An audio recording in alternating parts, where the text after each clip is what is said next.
Welcome dear students. ఆల్రెడీగా previous క్లాసెస్లో మనం చూసుకున్నట్లయితే అగ్రికల్చర్ అనేటువంటి టాపిక్ గురించి మాట్లాడుతున్నాం. అందులో ప్రధానంగా మనం చూసుకున్నట్లయితే ప్రీవియస్ క్లాస్లో హరిత విప్లవం అనేటువంటి ఒక టాపిక్ గురించి అనేది మనం మాట్లాడడం జరిగింది. అదేవిధంగా చూసుకున్నట్లయితే మరొక టాపిక్ ఏంటి అంటే మనకి ఎవర్ గ్రీన్ రెవల్యూషన్, దీన్నే ఏంటి మనకి సతత హరిత విప్లవం గురించి అనేది మనం మాట్లాడడం అనేది జరిగింది. ఇలా ఈ రెండు విషయాలు మాట్లాడుతూ సెకండ్ గ్రీన్ రెవల్యూషన్ గురించి కూడా మాట్లాడాం. అదేవిధంగా మినిమం సపోర్ట్ ప్రైస్ అనేది ఏ విధంగా క్యాలిక్యులేట్ చేస్తారు, మినిమం సపోర్ట్ ప్రైస్ అనేది అమెరికాలో ప్రారంభమై భారతదేశంలోనికి అనేది ఏ విధంగా వచ్చింది అనేటువంటి కాన్సెప్ట్స్, అంటే ఈ యొక్క అగ్రికల్చర్ సెక్టార్కి సంబంధించి ఈ 4 కాన్సెప్ట్స్ కూడా మనం ప్రీవియస్ క్లాసెస్లో అనేది మాట్లాడడం జరిగింది. ఇప్పుడు 5th కాన్సెప్ట్, 5వ కాన్సెప్ట్ మనం ఏం మాట్లాడుతున్నామంటే అగ్రికల్చర్కి సంబంధించి 5వ కాన్సెప్ట్ అనేది మనకు చూసుకున్నట్లయితే ఈ ఎంఎస్పి ఏదైతే ఉందో ఎంఎస్పికి కాస్త ఎక్స్టెన్షన్ చేసుకుంటూ, కాస్త విస్తరణంగా చేసుకుంటూ ఎంఎస్పిలో భాగంగా ఈ యొక్క మోడీ గవర్నమెంట్ 2014లో ఫామ్ అయిన తర్వాత, అంటే 2014లో బీజేపీ గవర్నమెంట్ అనేది ఫామ్ అయిన తర్వాత ప్రధానంగా రైతులను ఉద్దేశించి మోడీ గవర్నమెంట్ ఏమన్నదంటే రైతు ఆదాయాన్ని రెట్టింపు అనేది చేస్తాము, ఎప్పటికల్లా 2022 కల్లా రైతు ఆదాయం అనేది రెట్టింపు అవుతుంది అని మోడీ గవర్నమెంట్ 2014లో బీజేపీ గవర్నమెంట్ అనేది ఒక ప్రధానమైనటువంటి నినాదంతో ఎలక్షన్స్లో అనేది వచ్చి ప్రజలకు అనేది హామీ ఇవ్వటం అనేది జరిగింది. అందులో భాగంగా మరి రైతు యొక్క ఆదాయం అనేది రెట్టింపు చెయ్యాలి, రైతు ఆదాయాన్ని అనేది పెంచాలి అంటే ఒకటోది ఏంటి అంటే మనకి మినిమం సపోర్ట్ ప్రైస్ అనేది కరెక్ట్గా ఉండాలి. Okay, right. మరి దాంతోపాటు రైతు ఆదాయాన్ని పెంచాలంటే ఉండేటువంటి మరికొన్ని విషయాలు ఏంటి అనేది మనం తెలుసుకుంటే ఆ సందర్భంలో రైతు ఆదాయాన్ని రెట్టింపు చేయడం కోసం ఈ యొక్క మోడీ గవర్నమెంట్ లేదా బీజేపీ గవర్నమెంట్ ప్రవేశపెట్టినటువంటి ఒక పథకమే ఏంటంటే ప్రధానమంత్రి ఆయా సంరక్షణ యోజన, ప్రధానమంత్రి ఆయా సంరక్షణ యోజన అనేటువంటి ఒక స్కీమ్ అనేది మనకి గవర్నమెంట్ లాంచ్ చేయడం అనేది జరిగింది. చాలా మోస్ట్ ఇంపార్టెంట్ స్కీమ్ ఇది మనకి. ఈ స్కీమ్ యొక్క ప్రధాన ఉద్దేశం ఏంటంటే ఎంఎస్పి ఏ విధంగా అయితే రైతు ఆదాయాన్ని అనేది పెంచుతుందో అదేవిధంగా రైతు ఆదాయాన్ని పెంచడం కోసం, రైతు యొక్క ఆదాయంలో మెరుగుదల తేవటం కోసం 2018వ సంవత్సరంలో ఈ యొక్క బీజేపీ గవర్నమెంట్ ప్రవేశపెడుతున్నటువంటి ఒక స్కీమే ఏంటి అంటే మనకి ప్రధానమంత్రి ఆయా సంరక్షణ యోజనలో భాగంగా ఒక 3 స్కీమ్స్ అనేవి ప్రవేశపెట్టినాయి. అంటే ఈ స్కీమ్లో భాగంగా మరొక 3 స్కీమ్స్ అనేవి ఇందులో ఉంటాయి. అందులో ఫస్ట్ వన్ ఏంటి అంటే మనకి పిఎస్ఎస్ అనేది, రెండోది ఏంటంటే మనకి పీడిపిఎస్ అనేది, మూడోది ఏంటి అంటే మనకి పిపిఎస్ఎస్ అనేది. ఈ 3 స్కీమ్స్ కూడా మనకి ఏంటంటే ప్రధానమంత్రి ఆయా సంరక్షణ యోజన. ఇక్కడ గుర్తుపెట్టుకోండి, ఆయా అంటే ఏంటి అంటే మనకి ఆదాయము అని అర్థం. అంటే రైతుల యొక్క ఆదాయాన్ని పెంచడం కోసం వచ్చినటువంటి ఒక స్కీమే ఏంటంటే ప్రధానమంత్రి ఆయా సంరక్షణ యోజన. ఈ స్కీమ్లో భాగంగా మరొక 3 స్కీమ్స్ అనేవి. ఆ 3 స్కీమ్స్లో మొదటిది ఏంటంటే మనకి ఈ యొక్క పిఎస్ఎస్ అంటే ఏంటంటే ప్రైస్ సపోర్ట్ స్కీమ్ అనేసి అంటారు. ప్రైస్ సపోర్ట్ స్కీమ్ ఏంటి? ప్రైస్ సపోర్ట్ స్కీమ్ అంటే యాక్చువల్గా మనకి హరిత విప్లవం రావటం వల్ల ప్రధానంగా మనం కొన్ని ప్రతికూల ప్రభావాలు అనేవి చెప్పుకున్నాం. మీకు గుర్తుందా? హరిత విప్లవం వల్ల వచ్చినటువంటి ప్రతికూల ప్రభావాలు ఏంటి? హరిత విప్లవం వచ్చిన వల్ల ప్రతికూల ప్రభావాలు ఏంటంటే ఒకటి, ప్రధానంగా పప్పు ధాన్యాలు ఏవైతే ఉన్నాయో ఆ పప్పు ధాన్యాల యొక్క విస్తీర్ణం అనేది తగ్గిపోయింది భారతదేశంలో.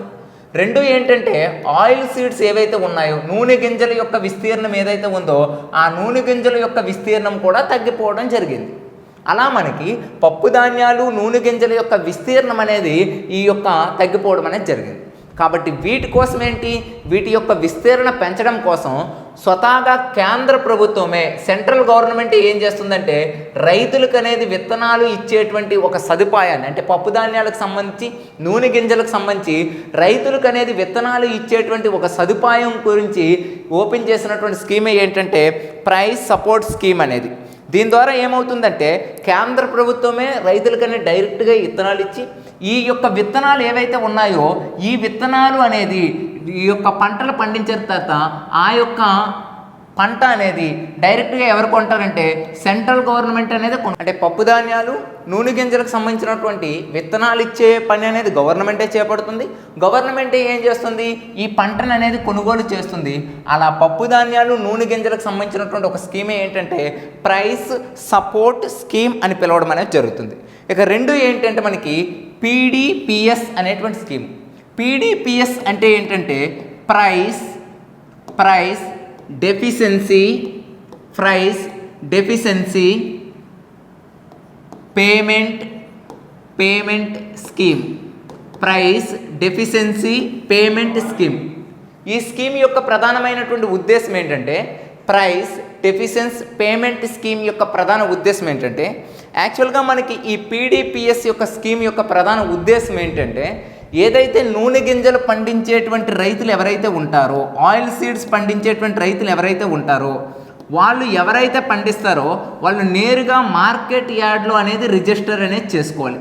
మార్కెట్ యార్డ్లు అనేవి ఉంటాయి కదా ఇప్పుడు మనకి, ఏంటి గుంటూరు మార్కెట్ యార్డ్ అని, అదేవిధంగా ఒంగోలు మార్కెట్ యార్డ్ అని, కర్నూలు మార్కెట్ యార్డ్ అని, ఇలా మనకి ఎలాగైతే ఆంధ్రప్రదేశ్లో మార్కెట్ యార్డ్స్ అనేవి ఉంటాయో అటువంటి మార్కెట్ యార్డ్లో నూనె గింజలు పండించేటువంటి రైతులు అనేది ఏం చేయాలంటే ఆ మార్కెట్ యార్డ్లో రిజిస్టర్ అనేది చేసుకోవాలి. ఎందుకు రిజిస్టర్ చేసుకోవాలి అంటే యాక్చువల్గా మనకి నూనె గింజలకు అనేది గవర్నమెంట్ అనేది ఒక 5,000 అనేది ఎంఎస్పి అనేది ఇచ్చింది అనుకోండి. ఎంఎస్పి అంటే మీకు తెలిసిందే కదా, మినిమం సపోర్ట్ ప్రైస్ అనేది 5,000 ఇచ్చింది అనుకోండి. కానీ రైతు అనేది నూనె గింజలు పండించి ఆ మార్కెట్ యార్డ్కి అనేది తీసుకెళ్ళేటప్పటికి రైతు యొక్క నూనె గింజల పంటకి వాల్యూ ఎంతంటే 3,000 రూపీసే ఉందనుకోండి. అంటే ఎంఎస్పి కంటే ధర అనేది పడిపోయింది అనుకోండి, తక్కువ ఉందనుకోండి. ఆ టైంలో మిగతా 2,000 రూపీస్ అనేది ఈ రిజిస్టర్ చేసుకునేటువంటి రైతులు ఎవరైతే ఉంటారో ఆ రిజిస్టర్ చేసుకునేటువంటి రైతులకి అనేది ఎవరిస్తారంటే గవర్నమెంట్ అనేది సపోర్ట్ చేయడం అనేది జరుగుతుంది. అంటే గవర్నమెంటే మిగతా యొక్క నష్టాన్ని ఇవ్వడం అనేది జరుగుతుంది.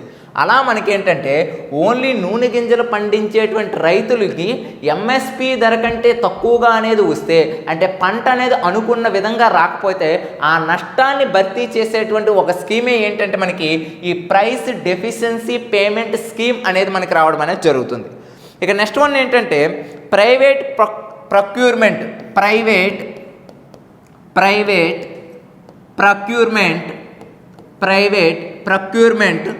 Support scheme, stockist scheme.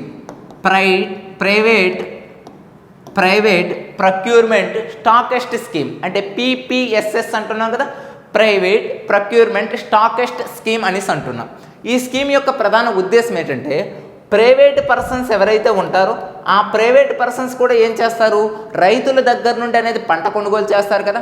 మరి అలా పంట కొనుగోలు చేసినటువంటి ప్రైవేట్ వ్యక్తులు ఎవరైతే ఉన్నారో వాళ్ళకనేది గిడ్డంగుల పరంగా అనేది గవర్నమెంట్ అనేది సపోర్ట్ చేసేటువంటి ఒక స్కీమే ఏంటంటే మనకి ఈ యొక్క ప్రైవేట్ ప్రొక్యూర్మెంట్ స్టాకెస్ట్ స్కీమ్ అనేది మనకి సహాయపడుతుంది.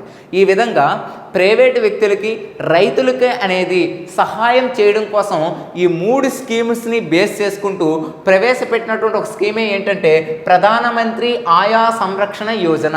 ఈ ప్రధానమంత్రి ఆయా సంరక్షణ యోజన ఎప్పుడు ప్రవేశపెట్టారంటే 2018లో. ప్రధానంగా పప్పు ధాన్యాలు నూనె గింజల యొక్క పంటల్ని విస్తీర్ణ చేయడమే కాకుండా వాటికనేది ఎంఎస్పి కంటే ధర తక్కువగా వస్తే ఆ ధరను చెల్లించే బాధ్యత అనేది ప్రభుత్వం కూడా తీసుకునేటువంటి ఒక అమూల్యమైనటువంటి ఒక 3 స్కీమ్స్ అనేది కలుపుకుంటూ వచ్చినటువంటి ఒక మంచి స్కీమే ఏంటంటే ప్రధానమంత్రి ఆయా సంరక్షణ యోజన.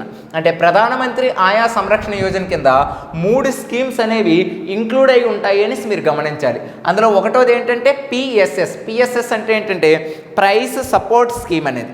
ఇక 2 ఏంటంటే ప్రైస్ డెఫిషియన్సీ పేమెంట్ స్కీమ్. 3 ఏంటంటే ప్రైవేట్ ప్రొక్యూర్మెంట్ స్టాకెస్ట్ స్కీమ్ అనేది.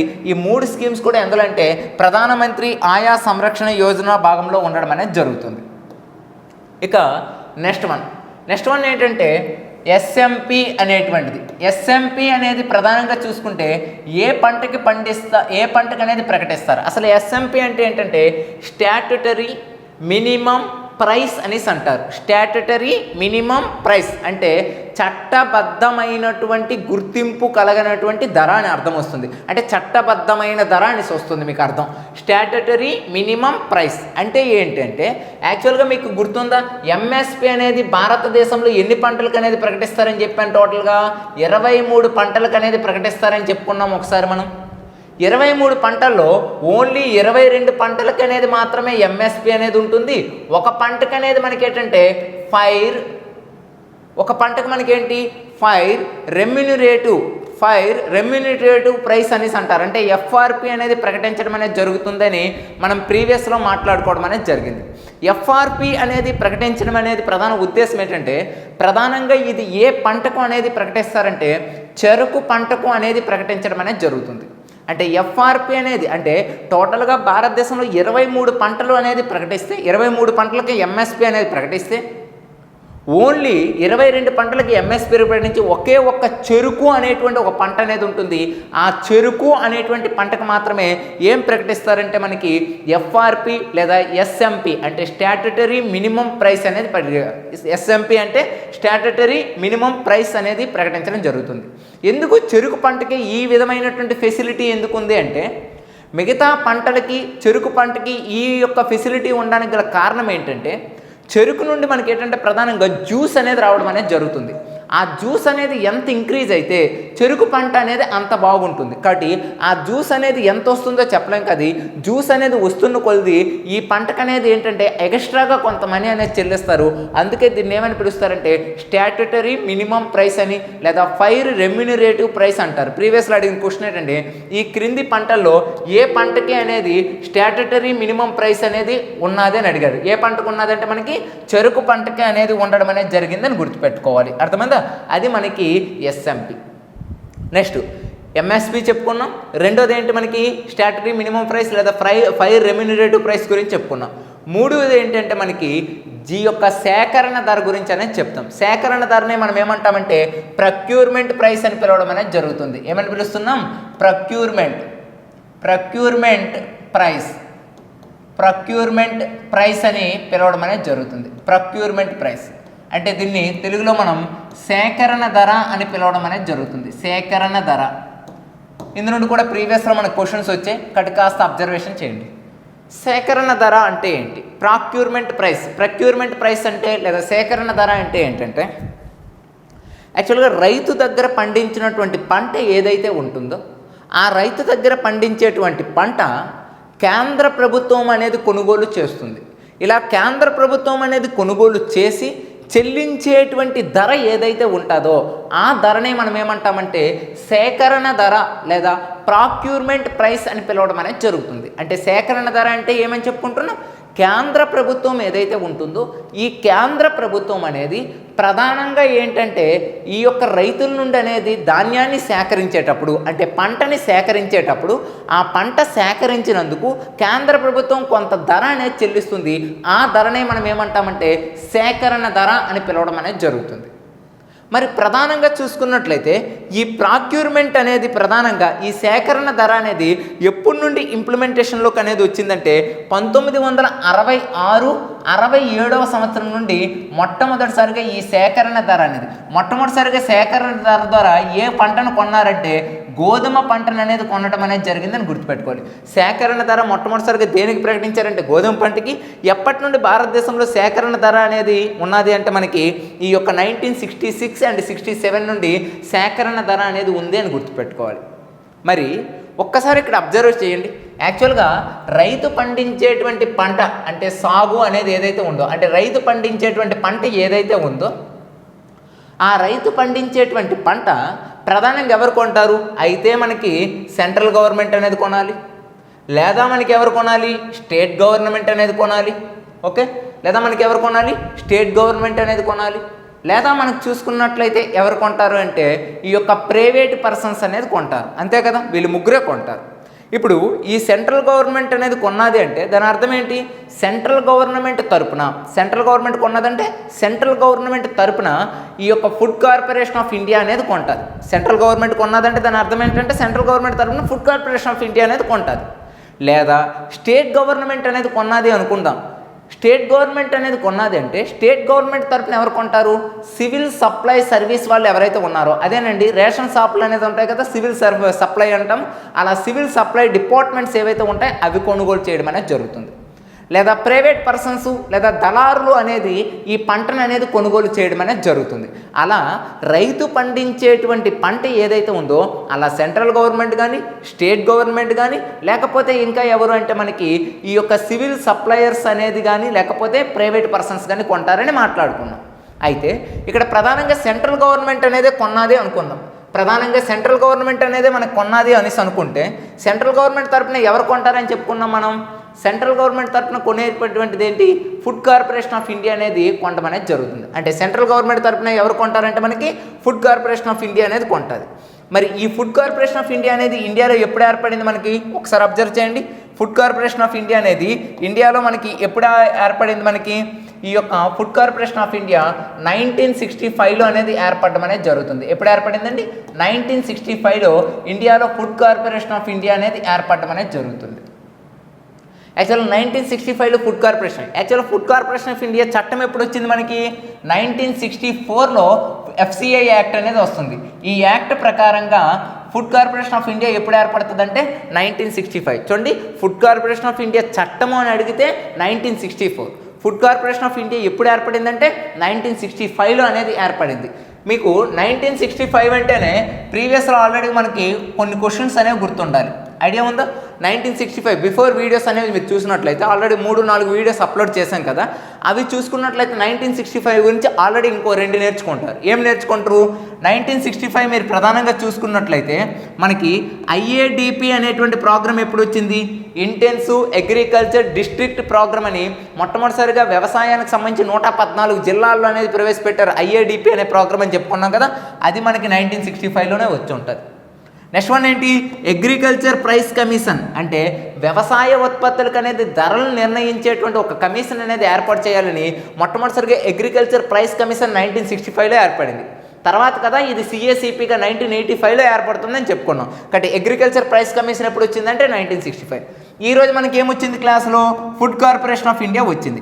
ఏదైనా ఒక సంవత్సరానికి సంబంధించి ఈ విధంగా ఒకే లెసన్కి అనేది ఉన్నదంటే ఈ విధంగా డయాగ్రామ్ రూపంలో అనేది గుర్తుపెట్టుకోండి. అంటే ఏంటి? 1965 వేసుకుంటారు. 1965కి 3 యారో మార్క్స్ పెట్టుకొని IADP, APC, FCI అని పెట్టుకుంటారు. ఇప్పుడు మనం దేని గురించి మాట్లాడుతున్నాం? Food corporation of India. ఎందుకు ఈ ఫుడ్ కార్పొరేషన్ ఆఫ్ ఇండియా వచ్చింది? భారతదేశంలో ఉండేటువంటి రైతుల దగ్గర పంటలను అనేది ఎవరు సేకరిస్తున్నారంటే మనకి ఫుడ్ కార్పొరేషన్ ఆఫ్ ఇండియా అనేది సేకరిస్తుంది. ఈ ఫుడ్ కార్పొరేషన్ ఆఫ్ ఇండియా ఎన్ని రకాలుగా స్వీకరిస్తుందంటే 3 రకాలుగా స్వీకరించడం అనేది జరుగుతుంది. మరి ఏంటి ఆ 3 రకాలంటే, ఒకటి మార్కెట్ యార్డ్ల ద్వారా అనేది స్వీకరిస్తుంది. ఒకటి ఏంటండి? మార్కెట్ యార్డ్లు. రెండోది ఎలా స్వీకరిస్తుందంటే లేవీ విధానం ద్వారా అనేది స్వీకరిస్తుంది. లేవీ విధానం ద్వారా స్వీకరిస్తుంది. నెక్స్ట్ వన్ ఇంకా ఎలా స్వీకరిస్తుంది అంటే మనకి ప్రధానంగా ఈ food corporation of India special counters ఏవైతే ఉంటాయో, ప్రత్యేకమైనటువంటి కౌంటర్స్ ఏవైతే ఉంటాయో ఆ స్పెషల్ కౌంటర్స్ ద్వారా కూడా స్వీకరించడం అనేది జరుగుతుంది. అలా ఫుడ్ కార్పొరేషన్ ఆఫ్ ఇండియా అనేది ప్రజల దగ్గర ఉండేటువంటి ఆహార పంట మొత్తం కూడా చూసుకున్నట్లయితే మీరు ఎప్పుడైనా అబ్జర్వ్ చేయండి. ఫుడ్ కార్పొరేషన్ ఆఫ్ ఇండియా యొక్క డిపార్ట్మెంట్లకు మీరు వెళ్ళినట్లయితే చాలా మూటలు అనేవి ఉంటాయండి. అంటే గోధుమకు సంబంధించి కానీ లేకపోతే వరికి సంబంధించిన కానీ చాలా మూటలు ఉంటాయి. అంటే దేశానికి కావాల్సినటువంటి ఫుడ్ మొత్తం కూడా మనకి ఈ ఫుడ్ కార్పొరేషన్ ఆఫ్ ఇండియాలోనే నిల్వ రూపంలో ఉంటుంది. అలా మనకి ప్రధానంగా ఫుడ్ కార్పొరేషన్ ఆఫ్ ఇండియాలోకి పంట అనేది ఎలా వస్తుందంటే మార్కెట్ యార్డ్ల ద్వారా, లేవీ విధానం ద్వారా, స్పెషల్ కౌంటర్స్ ద్వారా. ప్రీవియస్లో ఇక్కడ క్వశ్చన్ అడిగారు. ఏమడిగాడు? ఫుడ్ కార్పొరేషన్ ఆఫ్ ఇండియా అనేది ఎక్కువగా ఈ యొక్క రైతుల దగ్గర నుండి పంట అనేది ఏ విధానం ద్వారా స్వీకరిస్తుందని అడిగారు. ఏ విధానము అంటే మనకి ఈ లేవీ విధానం ద్వారా అనేది స్వీకరించడం అనేది జరుగుతుంది. మరి ఏంటి అనేది ఒక్కొక్కటి మాట్లాడదాం మనం. మార్కెట్ యార్డ్లు అంటే మీకు తెలిసిందే. ఈ యొక్క ఫుడ్ కార్పొరేషన్ ఆఫ్ ఇండియా వాళ్ళు ఉంటారు. వాళ్ళు డైరెక్ట్గా మార్కెట్ యార్డ్లకు వెళ్ళి మార్కెట్ యార్డ్లకు అనేది రైతులు వస్తే వాళ్ళ దగ్గర అనేది కొనుగోలు చేస్తారు. ఆ విధంగా అనేది పంట అనేది తీసుకొని రావడం జరుగుతుంది. ఇక లేవీ విధానం అంటే ఏంటంటే లేవీ విధానం అంటే ఏంటంటే ఇక్కడ స్టేట్కి లేవీ అనేది మారుతుంది. అసలు లేవీ అంటే ఏంటో చెప్పిన తర్వాత మీకు అర్థమవుతుంది. లేవీ అంటే ఏంటంటే యాక్చువల్గా మన లాంటి భారతదేశం లాంటి దేశాల్లో ప్రధానంగా రైతులు అనేది ఎవరికి ధాన్యాన్ని ఎక్కువగా ఇస్తారంటే రైస్ మిల్ ఎవరైతే ఉంటుందో ఆ రైస్ మిల్ వర్కర్స్కి అనేది ఈ ధాన్యాన్ని ఎక్కువగా అనేది అమ్మడం అనేది జరుగుతుంది. ఇప్పుడు ఈ రైస్ మిల్లు ఉన్నాయి కదా, ఈ రైస్ మిల్ అనేది ఖచ్చితంగా కొంత పర్సెంటేజ్ అనేది గవర్నమెంట్ అనేది చెప్తుంది, ఎంతో కొంత పర్సెంటేజ్. ఇది స్టేట్కి మారుతుంది. ఇప్పుడు ఎగ్జాంపుల్ పంజాబ్ అనేది ఉందనుకోండి, పంజాబ్ 90% అనేది అంటే రైస్ మిల్లుకి వచ్చేటువంటి మొత్తం ధాన్యంలో 90% అనేది ఫుడ్ కార్పొరేషన్ ఆఫ్ ఇండియాకే అమ్మాలి. అదే మన ఏపీ తీసుకున్నాం అనుకోండి 75%. అంటే ఏంటి, టోటల్గా రైస్ మిల్కి వచ్చేటువంటి మొత్తం ధాన్యంలో 75% అనేది ఫుడ్ కార్పొరేషన్ ఆఫ్ ఇండియాకి వెళ్ళాలి. అలా ఇక్కడ రైస్ మిల్కి ఎంత అయితే స్టేట్కి అనేది చెప్పిందో ఆ రైస్ మిల్కి వచ్చేటువంటి ధాన్యము అంత పర్సెంటేజ్ ఫుడ్ కార్పొరేషన్ ఆఫ్ ఇండియాకే ఎవరు ఇవ్వాలి, ఈ యొక్క రైస్ మిల్ అనేది ఇవ్వాలి. ఇలా రైస్ మిల్ నుండి ఎంత మొత్తంలో మన యొక్క ఫుడ్ కార్పొరేషన్ ఆఫ్ ఇండియాకి వెళ్ళడాన్ని ఏమంటారంటే లేవీ విధానం అంటారు. ఈ లేవీ విధానం రాష్ట్రానికి మారిపోతుంది. ప్రజెంట్ ఆంధ్రప్రదేశ్లో లేవీ ఎంత ఉందంటే 75% ఉంది. దీని అర్థం ఏంటంటే రైస్ మిల్కు వచ్చేటువంటి మొత్తం ఆహార పంటల్లో 75% ఎవరికి ఇవ్వాలంటే ఫుడ్ కార్పొరేషన్ ఆఫ్ ఇండియాకి ఇవ్వాలి. 25% బహిరంగ మార్కెట్లో వాళ్ళు అమ్ముకోవచ్చు. ఈ విధానాన్ని మనం ఏమంటామంటే లేవీ విధానం అంటారు. లేకపోతే ఇంకా ఏ విధంగా స్వీకరిస్తారు, స్పెషల్ కౌంటర్స్ అంటే ఏంటంటే ఫుడ్ కార్పొరేషన్ ఆఫ్ ఇండియాకి సంబంధించినటువంటి కొంతమంది ఏజెంట్లు ఒక 2-3 గ్రామాలకు అనేది పర్యటిస్తారు. ఇప్పుడు గ్రామాల్లో ఉండే ప్రజలందరికీ ఏం చేస్తారు, ఒక కౌంటర్ని అంటే ఒక 4-5 గ్రామాలు కలిపి ఒక కౌంటర్ని ఏర్పాటు చేసి మీరందరూ ఇక్కడ తెచ్చి అనేది ధాన్యాన్ని అమ్మాలి అని ఒక బహిరంగ ప్రకటన చేస్తారు. ఆ బహిరంగ ప్రకటన ద్వారా కూడా స్పెషల్ కౌంటర్స్ అంటారు, వాటి ద్వారా కూడా ధాన్యాన్ని కొనుగోలు చేస్తారు. ఇలా ఫుడ్ కార్పొరేషన్ ఆఫ్ ఇండియా ఈ 3 విధానాల ద్వారా ఏం చేస్తుందంటే భారతదేశంలో ఆహార పంటలను అనేది కొనుగోలు చేస్తుంది. అటువంటి ఫుడ్ కార్పొరేషన్ ఆఫ్ ఇండియా 1965లో ఏర్పడింది. ఏ చట్టం ద్వారా ఏర్పడిందంటే 1964 యాక్ట్ ద్వారా ఏర్పడింది. అంటే మేము చెప్పింది అర్థమవుతుందా? యాక్చువల్గా ఫుడ్ కార్పొరేషన్ ఆఫ్ ఇండియా అనే కాన్సెప్ట్ ఈరోజు ఎందుకు తెచ్చాను నేను, సేకరణ ధర అనేటువంటి వచ్చింది, అంటే ప్రాక్యూర్మెంట్ ప్రైస్ అనేది వచ్చింది.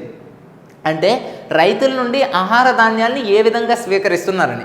అలా భారతదేశంలోనే కాదు యావత్ ప్రపంచంలోనే ఆహార ధాన్యాల్ని స్వీకరించినటువంటి ఒక పెద్ద సంస్థ ఏది అంటే మనకి ఫుడ్ కార్పొరేషన్ ఆఫ్ ఇండియా. నిజమండి, ప్రపంచంలో ఫుడ్ కార్పొరేషన్ ఆఫ్ ఇండియాకు ఉండేటువంటి ఆహార ధాన్యాలు ప్రపంచంలో ఎక్కడా ఉండవు కూడా. అటువంటి ఫుడ్ కార్పొరేషన్ ఆఫ్ ఇండియా ఏదైతే ఉందో ఆ ఫుడ్ కార్పొరేషన్ ఆఫ్ ఇండియా రైతుల నుండి పంటలను ఏ విధంగా అంటే 3 రకాలుగా, అందులో ఎక్కువగా ఏ విధానం ద్వారా అనేది స్వీకరిస్తుందంటే లేవీ విధానం ద్వారా అనేది ఎక్కువగా స్వీకరించడం అనేది జరుగుతుందని గుర్తుపెట్టుకోవాలి. మరి ఈ ఫుడ్ కార్పొరేషన్ ఆఫ్ ఇండియా దగ్గర ఉండేటువంటి ఈ యొక్క మొత్తం పంట అనేది అని చెప్పాం కదా, అంటే ఈ ధాన్యాలని చెప్పాం కదా, ఆ ధాన్యాల్ని ఏ పేరుతో పిలుస్తారంటే బఫర్ స్టాక్ అనే పేరుతో పిలవడం అనేది జరుగుతుంది. ఏ స్టాక్తో అండి, బఫర్ స్టాక్. అంటే ఫుడ్ కార్పొరేషన్ ఆఫ్ ఇండియా దగ్గర ఉండేటువంటి ధాన్యాన్ని ఏ పేరుతో పిలుస్తారంటే బఫర్ స్టాక్ అని పిలవడం అనేది జరుగుతుంది. మరి ఈ ధాన్యం ఏం చేస్తుంది, లేదా ఈ ఆహార ధాన్యాన్ని ఏం చేస్తుంది ఫుడ్ కార్పొరేషన్ ఆఫ్ ఇండియా? అసలు దీని ప్రధానమైనటువంటి విధి ఏంటి, అసలు బఫర్ స్టాక్ అంటే ఏంటి అంటే ఈ యొక్క ఫుడ్ కార్పొరేషన్ ఆఫ్ ఇండియాలో ఉండేటువంటి గోధుమ పంటలు కానీ ఆహార ధాన్య పంటలు కానీ లేకపోతే ఏవైనా గింజలు కానీ వీటినన్నింటినీ కలిపి బఫర్ స్టాక్ అంటారు.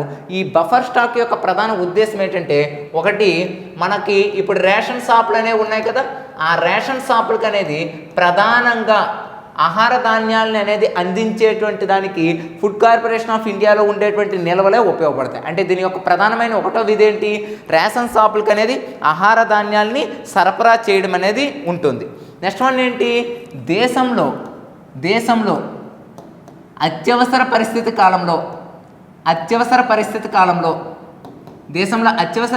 కాలంలో ధాన్యాన్ని సరఫరా చేయడం అనేది జరుగుతుంది.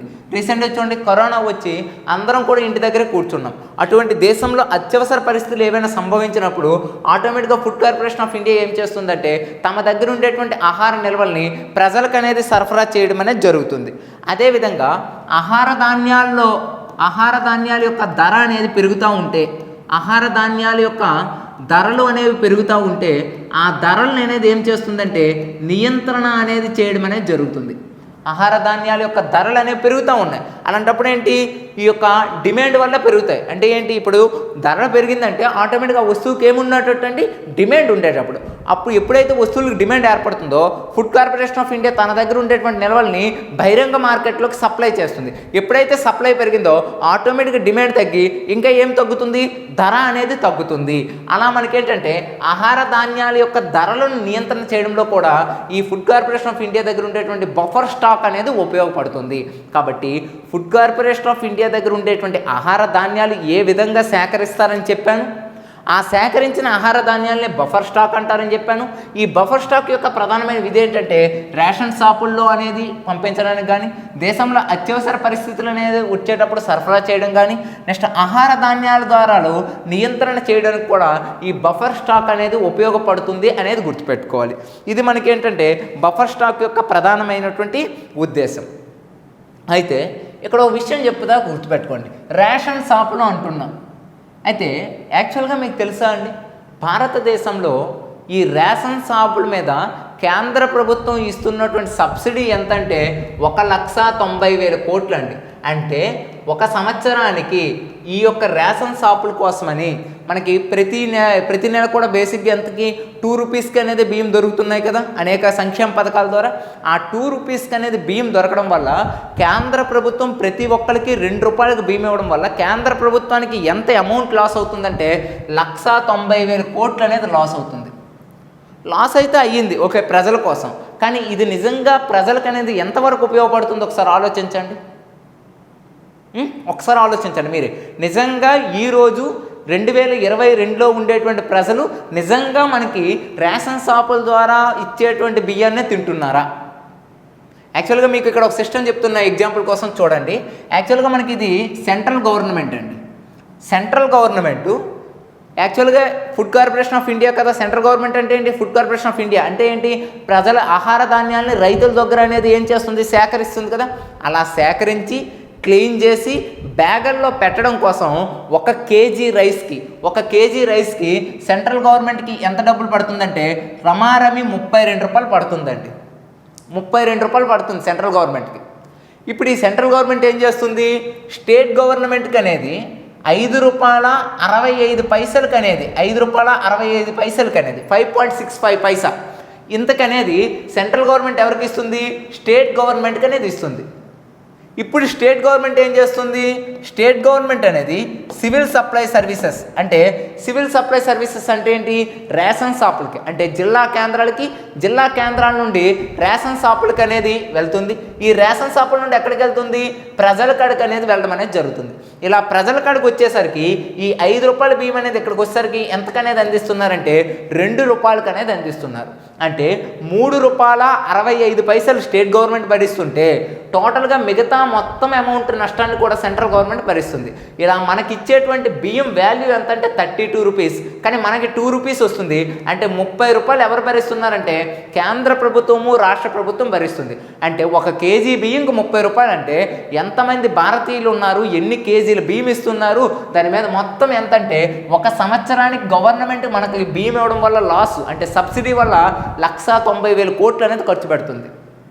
మరి మన ప్రజలు ఏం చేస్తున్నారు, 2 రూపాయలకి బియ్యం కొని, ప్రజలు అయితే తెలివైన వాళ్ళు కదా, ఏం చేస్తున్నారు, రైస్ మిల్క్ అనేది 10 రూపాయలకి అనేది బియ్యాన్ని అమ్మివేయడం అనేది జరుగుతుంది. అంటే 2 రూపాయలకి ఇక్కడ కొని 10 రూపాయలకి రైస్ మిల్లో అమ్ముతున్నాడు మన యొక్క తెలివైన ప్రజలు. మళ్ళీ ఈ రైస్ మిల్లో ఉండేటువంటి బియ్యం ఎక్కడికి వెళ్తుంది అని చెప్పాను, ఫుడ్ కార్పొరేషన్ ఆఫ్ ఇండియాకి అనేది వెళ్తుంది.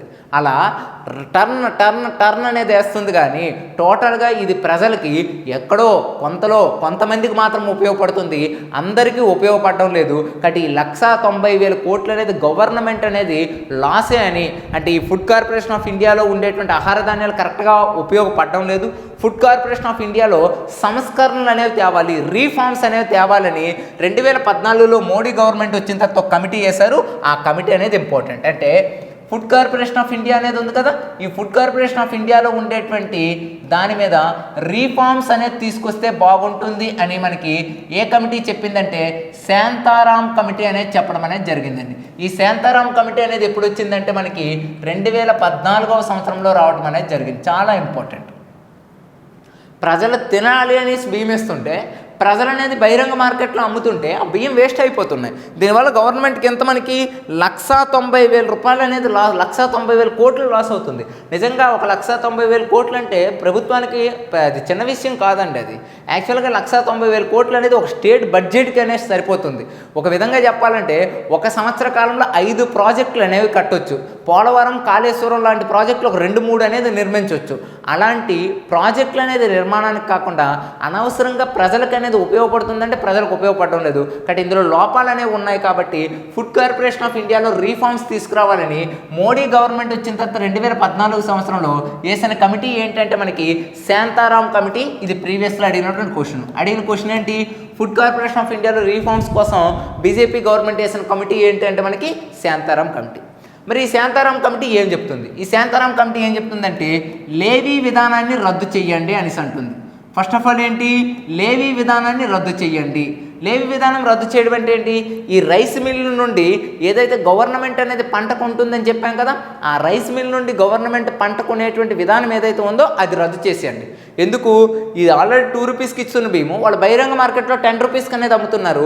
దీనివల్ల ఏమవుతుంది, తిరిగి మళ్ళీ ఫుడ్ కార్పొరేషన్ ఆఫ్ ఇండియాకే రైస్ అనేది వస్తుంది. కాబట్టి ఫస్ట్ ఏ విధానం రద్దు చేయాలంట, లేవీ విధానం అనేది రద్దు చేయండి అనేసి అడిగారు. నెక్స్ట్ వన్ ఏంటి, రాష్ట్ర ప్రభుత్వానికి కేంద్ర ప్రభుత్వం అనేది ఏంటి, ధాన్యాన్ని ఇవ్వద్దు. ఒక స్టేట్ గవర్నమెంట్కి ఎంతైతే ఆహార ధాన్యాలు అనేవి సరిపోతాయో అవి స్టేట్ గవర్నమెంటే సేకరించుకోండి. అంటే ఫుడ్ కార్పొరేషన్ ఆఫ్ ఇండియా వాళ్ళు వెళ్ళి తిరిగి ఆ ధాన్యం తెచ్చి మళ్ళీ క్లీన్ చేసి బ్యాగుల్లో పెట్టి తిరిగి ఇవ్వడం కాదు. ఏ రాష్ట్రానికి ఎంత ధాన్యం కావాలో ఆ ధాన్యాన్ని ఆ రాష్ట్ర ప్రభుత్వమే స్వీకరించండి అనేసి మనకి ఎవరు చెప్పారంటే మనకి ఈ యొక్క కమిటీ అనేది చెప్పింది. 3 ఏంటి, ఫుడ్ కార్పొరేషన్ ఆఫ్ ఇండియా వాళ్ళు అనేది ధాన్య సేకరణ అనేది ఆపేయండి. అంటే ధాన్య సేకరణ ఆపేయండి అంటే కొంత మాత్రమే సేకరించండి కానీ ఎక్కువ మొత్తంలో సేకరించొద్దు అని ఏ కమిటీ చెప్పిందంటే మనకి ఈ యొక్క శాంతారాం కమిటీ అనేది మనకి చెప్పడం అనేది జరిగింది. అలా 2014లో మనకి శాంతారాం కమిటీ అనేది దేని మీద వచ్చిందంటే ఫుడ్ కార్పొరేషన్ ఆఫ్ ఇండియా యొక్క రీఫార్మ్స్ మీద రావడం అనేది జరిగింది. అందుకే మీరు చూసారో లేదో లాస్ట్ మనకి 2014, 2019 ఎలక్షన్లో ఈ రేషన్ షాపు ద్వారా ఇచ్చేటువంటి ధాన్యాలను ఆపించి తిరిగి ఏంటంటే ప్రజలకు అవసరమైనటువంటి మనీని అనేది ఇస్తామని చాలా రాష్ట్రాల్లో ఎలక్షన్ మూమెంట్లో వాగ్దానాలు కూడా చేశారు. రీసెంట్గా మన రాష్ట్రంలో కూడా చూడండి, ఈ యొక్క పవన్ కళ్యాణ్ జనసేన పార్టీ కూడా ఏంటి ఈ రేషన్ షాపుల ద్వారా రేషన్ అనేది ఆఫ్ చేసి ఈ యొక్క ఆ మహిళా ఖాతాలోనే ఒక 3,000 రూపాయలు వేస్తే ఆ యొక్క నెలకు సరిపడేటటువంటి నిత్యావసర వస్తువులను అనేది కొనుగోలు చేయడం జరుగుతుందని, ఈ రేషన్ షాపుల్లో అవినీతి అనేది కూరుకుపోయిందని చాలా వివాదాస్పదమైన వ్యాఖ్యలు వచ్చాయి. చాలా రాష్ట్రాల్లో కూడా ఏంటంటే రేషన్కి బదులుగా మనీ అనేది అంటే ఏంటి డైరెక్ట్ ట్రాన్స్ఫర్ సిస్టమ్ అనేది ప్రవేశపెడితే బాగుంటుందని చాలా రాష్ట్రాల్లో కూడా చెప్పడం అనేది జరిగింది. దానికి కారణం ఏంటంటే ఇలా వచ్చినటువంటి శాంతారాం కమిటీ ఇచ్చినటువంటి రిపోర్ట్ అనేది ప్రధానమైన కారణం. ఇక నెక్స్ట్ వన్ ఏంటి అంటే మనకి ఈ యొక్క ఇందులోనే మరొక ప్రైస్ ఏంటంటే మనకి అడ్మినిస్ట్రేటివ్ ప్రైస్ అనేసి పిలవడం జరుగుతుంది. అడ్మినిస్ట్రేటెడ్ ప్రైసెస్ అనేసి పిలవడం జరుగుతుంది. అంటే ఏంటి, పాలిత ధరల విధానము అనేసి మరొకటి ఉంది. ఇప్పటివరకు మనం ఏం నేర్చుకున్నాం ఒకసారి చూడండి. ఇప్పటివరకు మనం ప్రధానంగా నేర్చుకున్నది ఏంటి అంటే మనకి చూడండి, ఈ యొక్క రైతు ఆదాయాన్ని రెట్టింపు చేయడం కోసం ఎంఎస్పితో పాటు ఈ యొక్క కేంద్ర ప్రభుత్వం ఒక పథకాన్ని ప్రవేశపెట్టింది. ఆ పథకమే ఏంటంటే మనకి ప్రధానమంత్రి ఆయా సంరక్షణ యోజన. నెక్స్ట్ వన్ ఏంటి, ప్రధానమంత్రి ఆయా సంరక్షణ యోజన తర్వాత సేకరణ ధర గురించి ప్రాక్యూర్మెంట్ ప్రైస్ గురించి చెప్తున్నాం. సేకరణ ధర అంటే ఏమని చెప్పుకున్నాం, ఏదైతే రైతు దగ్గర నుంచి ఫుడ్ కార్పొరేషన్ ఆఫ్ ఇండియా వాళ్ళు ఏదైతే సేకరిస్తారో దాన్ని సేకరణ ధర అని పిలవడం జరుగుతుంది. ఆ సేకరణ ధరలో భాగంగా ఫుడ్ కార్పొరేషన్ ఆఫ్ ఇండియా గురించి చెప్పుకున్నాం. అందులో ఉండేటువంటి లోటుపాట్లు, రీఫార్మ్స్, దాని మీద వచ్చిన కమిటీస్ గురించి అనేది మాట్లాడుకోవడం అనేది జరిగింది. ఇప్పుడు దాని గురించి మాట్లాడుకున్న తర్వాత 2014లో ఈ రీఫార్మ్స్ మీద వచ్చిన కమిటీ ఏంటి మనకి శాంతారాం కమిటీ అనేది వచ్చింది. ఇప్పుడు మనం ఏం మాట్లాడుతున్నాం, ఈ యొక్క పాలిత ధరల గురించి మాట్లాడుతున్నాం. పాలిత ధరల గురించి, పాలిత ధరలు దీన్ని ఏమంటారు, పాలిత ధరలనే అడ్మినిస్ట్రేటెడ్ ప్రైసెస్ మెకానిజం అని పిలవడం జరుగుతుందండి. దీన్ని ఎప్పుడు ప్రవేశపెట్టారంటే మనకి 1975లో అనేది ప్రవేశపెట్టడం అనేది జరిగింది. ఎప్పుడు ప్రవేశపెడుతున్నారు, 1975లో ఈ యొక్క అడ్మినిస్ట్రేటివ్ ప్రైసెస్ మెకానిజం అంటే పాలిత ధరల విధానాన్ని ప్రవేశపెట్టడం జరిగింది. ఏంటి పాలిత ధరలు అంటే, దేశంలో కొన్ని కీలకమైనటువంటి వస్తువులు ఏవైతే ఉంటాయో ఆ దేశంలో ఉండేటువంటి కొన్ని కీలకమైనటువంటి వస్తువులు ఏవైతే ఉన్నాయో ఆ కీలకమైన వస్తువుల యొక్క ధరల్ని ఎవరు డిసైడ్ చేస్తారంటే గవర్నమెంటే డిసైడ్ చేయడం అనేది జరుగుతుంది.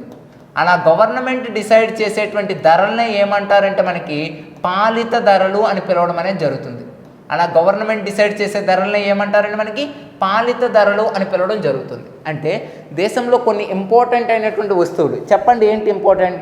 డీజిల్ అనగా, కిరోసిన్ అనగా, అదేవిధంగా మనకి చూసుకున్నట్లయితే పెట్రోల్ అనగా, అదేవిధంగా యూరియా, ఎరువులు, సిమెంటు, స్టీల్ ఇలాంటి కొన్ని ఏవైతే వస్తువులు ఉన్నాయో అంటే ఇవేంటి డిమాండ్ సప్లై బయట కాకుండా కొంతమంది వ్యక్తుల చేతుల్లో కేంద్రీకృతం కాకుండా ఈ వస్తువుల ధరలను అనేది గవర్నమెంటే డిసైడ్ చేస్తుంది. అలా గవర్నమెంట్ డిసైడ్ చేసేటువంటి ధరల విధానాన్ని ఏమంటారంటే పాలిత ధరలు అనేసి అంటారు. ఆ ధరల విధానాన్ని ఎప్పుడు ప్రవేశపెట్టారంటే 1975లో అనేది ప్రవేశపెట్టడం అనేది జరిగింది. అయితే ప్రజెంట్ మనకు చూసుకున్నట్లయితే ఈ పాలిత ధరల విధానంలో ఉండేటువంటి వస్తువులను క్రమేపీ తగ్గిస్తూ వస్తాయి. ప్రజెంట్ అనేది పాలిత ధరల విధానం అనేది భారతదేశంలో 1, 2 వస్తువులకు మాత్రమే ఉంది, కానీ ఎక్కువ వస్తువులు లేదు. ఒకప్పుడు number of goods and services అనేవి ఈ పాలిత ధరల విధానం